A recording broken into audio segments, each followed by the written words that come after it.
Hello guys, welcome to Thili Kitchen. இன்னைக்கு நம்ம மீதமான சாதம் வச்சு சாம்பார் சாதம் எடி பண்ணலான்னு பார்க்கலாம். இதுக்கு 1 டேபிள் ஸ்பூன் அளவுக்கு எண்ணெய், 1.5 டேபிள் ஸ்பூன் அளவுக்கு மல்லி, 3 மிளகாய், ஒரு சின்ன பீஸ் பட்டை, 1 ஏலக்காய், 3 கிராம்பு, 1/4 டீஸ்பூன் அளவுக்கு வெந்தயம், இது எல்லாமே சேர்த்துட்டு 2 நிமிஷம் வறுத்துட்டு எண்ணெயை வடிச்சிட்டு நல்லா பவுடரா அரைச்சிக்கோங்க. அதே பாத்திரத்துல 5 டேபிள் ஸ்பூன் அளவுக்கு எண்ணெய், கடுகு உளுத்தம் பருப்பு, கருவேப்பிலை, 10 சின்ன வெங்காயம் சேர்த்திருக்கேன், ஒரு பிஞ்ச் அளவுக்கு பெருங்காயம், ஒரு தக்காளி, சாம்பாருக்கு தேவையான காய்கறிகள் சேர்த்து இதை நல்லா வதக்கிக்கலாம். இப்போ குக்கரில் நம்ம பருப்பு வேக வச்சுக்கலாம். 50 கிராம் அளவுக்கு துவரம் பருப்பு, கொஞ்சமாக மஞ்சத்தூள், தண்ணி சேர்த்துட்டு நல்லா கொலையாக வேக வச்சுக்கோங்க.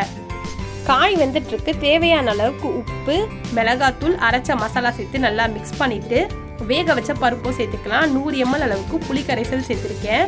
இது நல்லா மிக்ஸ் பண்ணிவிட்டு 300 ml அளவுக்கு தண்ணி சேர்த்து நல்லா கொதிக்க வச்சுக்கோங்க. சாதம் சேர்க்கும் போது கொஞ்சமாக மசிச்சுட்டு சேர்த்துக்கோங்க. 2 டேபிள் ஸ்பூன் அளவுக்கு நெய், கொஞ்சமாக கொத்தமல்லி தூவை மிக்ஸ் பண்ணோம் அப்படின்னா சாம்பார் சாதம் ரெடி ஆயிடுச்சு.